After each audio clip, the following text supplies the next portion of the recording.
ஜெயங்கொண்டம் பக்கத்தில் ஆண்டிமடம்ங்கிற ஊர். சும்மா வந்தாங்க. பார்த்தீங்கன்னா நிறைய முந்திரி மரம் இருந்துச்சு. முந்திரி பழம் நிறைய பேர் வந்து நம்ம கடையில் விற்கிறது ரோட் சைடு மார்க்கெட்டு தான் பார்த்துருப்போம். சரி கிட்ட போய் பார்க்கலாம் பார்த்தா நிறையா இருக்குங்க முந்திரி. பாருங்க, இது வந்து ஒரு பழம் இருக்குது. நிறையா கீழே விழுந்துருக்கு. முந்திரி பழம் உள்ள கூட ஒன்று கிடக்கு. பழுத்தே ஒன்று இருக்குது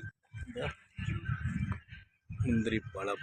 இப்போ இதை என்ன பண்ண போகிறேன்னா, லைவாக இயற்கையாக ஒன்று பிரித்து சாப்பிட போகிறேன். இங்கே கீழே இருக்கிறத கூட எடுத்து சாப்பிட்டு பார்ப்போம். தோட்டங்களெல்லாம் தெரியல. இன்னைக்கு கொஞ்சம் சாப்பிடல, பக்கத்தில் எதுவும் கடையில் நினச்சிக்கிட்டு இருந்தேன். ஆனால் இயற்கையான முந்திரி பழமே நம்மளுக்கு கிடச்சிருக்கு. இங்கே கூட பாருங்கள் எவ்வளோ பஸ் இருக்குது பாருங்கள். ஃப்ரெஷ்ஷாக இருக்குங்க. ஃப்ரெஷ்ஷான முந்திரி பழம். முந்திரி கொட்டைங்களை பாருங்க.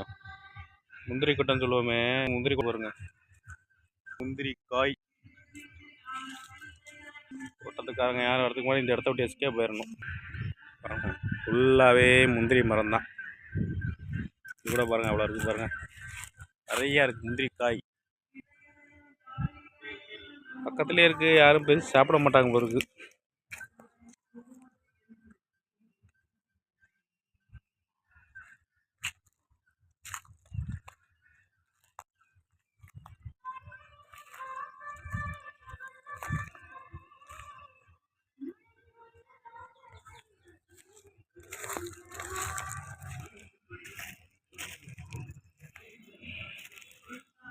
எவ்வளோ பாருங்கள், ஃப்ரெஷ்ஷாக ஒரு பழம் காய்ச்சிட்டு இருக்கு பாருங்கள். முந்திரி பழம்